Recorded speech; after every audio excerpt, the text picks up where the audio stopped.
কিন্নর স্পিতি ট্যুরে আমরা এখন কল্পার হোয়াইট নেস্ট হোটেলের ছাদে। ছাদ থেকে সকাল 6টার কিন্নর কৈলাস রেঞ্জ ছিল কিছুটা এইরকম। আকাশ পরিষ্কার থাকায় মাউন্ট শিবলিং খুব সুন্দর দেখতে পেয়েছিলাম। হোটেলের পিছনেই ছিল প্রচুর আপেল বাগান। এরপর রুমে থাকা ইলেকট্রিক কেটেল দিয়ে জল গরম করে কফি বানিয়ে খেয়েছিলাম। এইটি হলো আমাদের হোয়াইট নেস্ট হোটেল, যা সম্পূর্ণ সাদা রঙের বিল্ডিং। এই দরজা দিয়ে ঢুকেই সামনে রিসেপশন।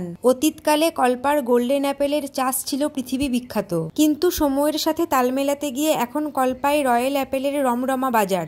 ৯৭১১ ফুট উচ্চতায় অবস্থিত কল্পা কিন্নর কৈলাস রেঞ্জের খুব কাছে অবস্থিত একটি গ্রাম। অসম্ভব সুন্দর প্রাকৃতিক সৌন্দর্যের জন্য একে কিন্নরের রানীও বলা হয়। সকাল 9টার সময় হোয়াইট নেস্ট হোটেলের ছাদ থেকে কিন্নর কৈলাস রেঞ্জ তথা এর চারদিকের 360 ডিগ্রি ভিউ ছিল কিছুটা এইরকম। এরপর লুচি, তরকারি, ব্রেড বাটার ও ডিমের ঝুড়ি দিয়ে ব্রেকফাস্ট করে বেরিয়ে পড়েছিলাম চিনি গ্রামের উদ্দেশ্যে। সেই ভিডিও নিয়ে ফিরছি পরের শর্টসে।